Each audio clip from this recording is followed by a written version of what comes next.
Back at the Naturopath.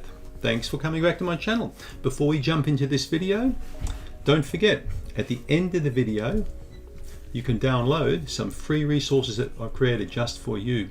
The Candida Diet and Cleanse Starter Guide, the Ultimate Candida shopping list, the diet shopping list, and also the Candida Symptom Tracker, which you're going to find very useful.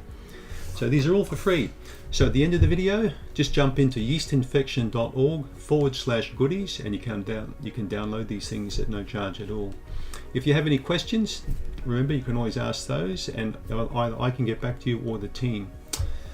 So thanks for tuning in and we'll catch up with you at the end of the video.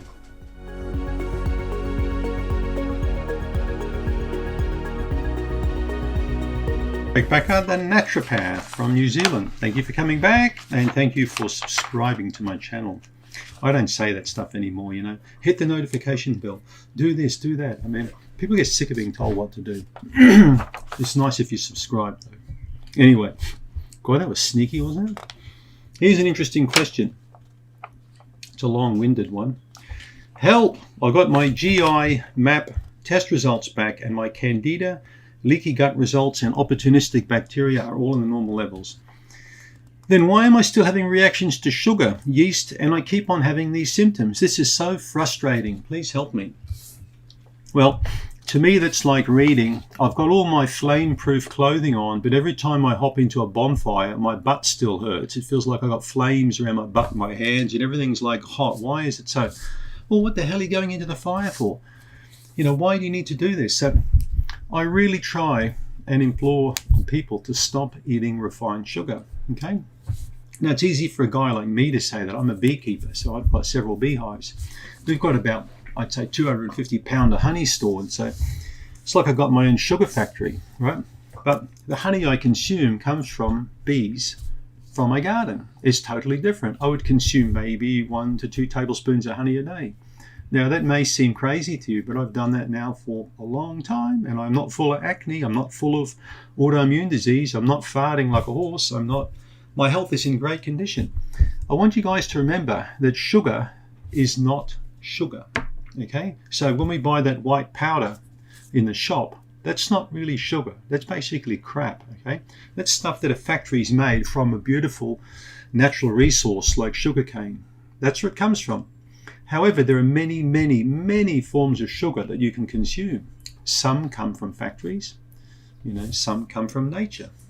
Well, of course, naturopaths or naturopaths prefer the natural thing, so we look at natural sugars, okay? Honey has a different effect on the gut than sugar does. Honey does not encourage the production of large amounts of Candida. I've had Candida patients consume honey and get reductions on their stool test of yeast. Now you can laugh all you want, I don't care. I've seen the results there for myself. Natural sugars, especially when consumed wisely in the correct amounts, we're not talking like, you know, 12 waffles with a half a gallon of syrup on top for breakfast, you know, like some people do. We had an American doctor come out, I won't mention the doctor's name, a well-known US doctor, came to New Zealand years ago and I went on tour with him around the country. Now, I could not believe how much fake maple syrup this guy put on a stack of pancakes. It was just crazy. Oh, they all eat like this over in the States, you know, and I thought, man, this is just insane, you know. So that's not what I call a breakfast. That's not what I call sugar. That's just fake.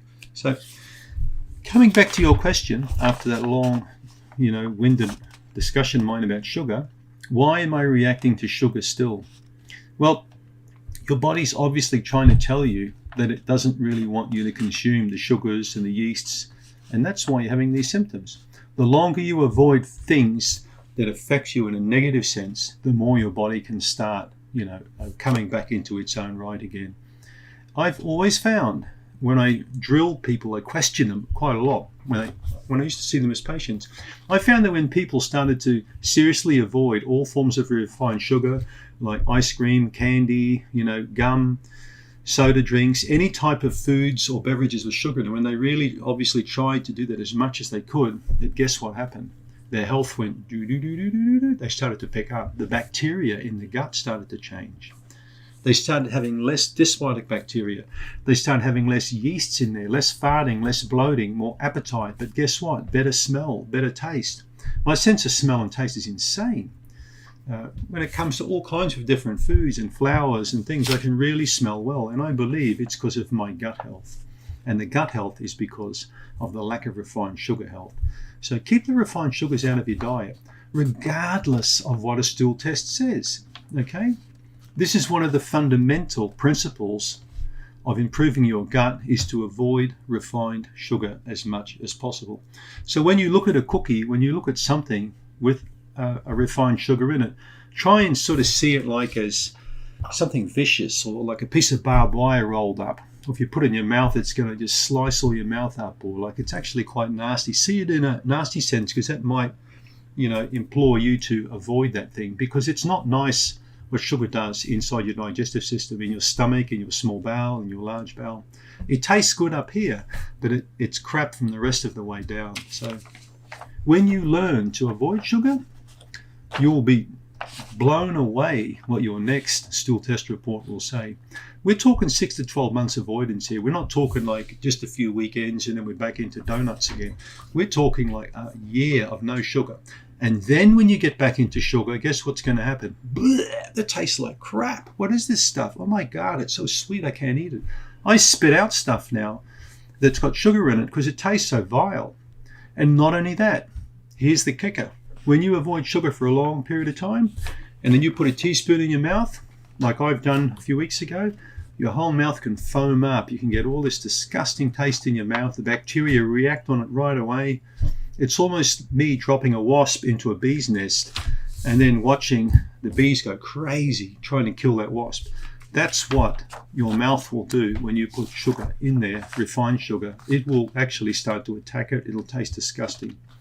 Kinesiology tests will show serious weakness with refined sugar, but never that weakness will show with honey. So why are you still having the reaction to sugar?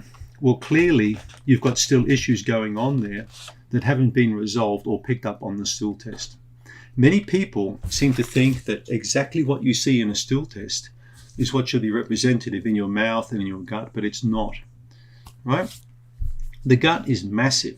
You could do a stool test on a patient every day of the week and you'll get a different result, depending on how they slept, how much they drank, what food they had. Lots of things can shift the bacterial population in the gut very rapidly. Even travel. I had the most amazing result with a patient who flew. We had a stool test done, and then 2 weeks later the patient flew quite far away, had another stool test, same company. The results were entirely different within a 14-day period. I was blown away. But this person went to a highly stressful business meeting overseas, and stool test was completed there, and you could clearly see the difference. Even though the stool sample went into fixative agents and it was taken properly, but the results were completely different. So please don't always expect the results of a test to match exactly the symptomatology that you're experiencing at that point in time. You need to avoid sugar. You need to avoid yeast, and the symptoms will dumb down and dumb down. So this is what I want you to do, the person who wrote this about this question on the GI test map, or the test results, and still the reaction. Avoid refined sugars, particularly, and yeasts for 6 to 12 months, probably a 6-month period. About 24 weeks is good. And then retest. When you've been on a natural food diet, then retest. Remember, people, it's not just about pills, and treatment. It's about diet, and lifestyle. Eating well, drinking water, sleeping well. This is what's going to get your gut back.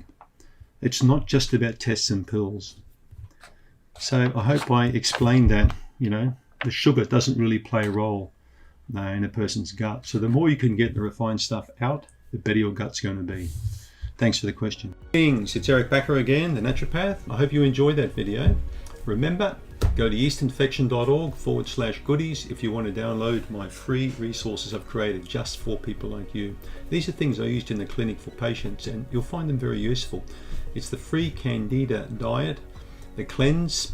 So it's a good introduction on how to set your program together. There's the ultimate Candida diet shopping list, and there's also the Candida symptom tracker. yeastinfection.org/goodies. Thanks for tuning in, and subscribe.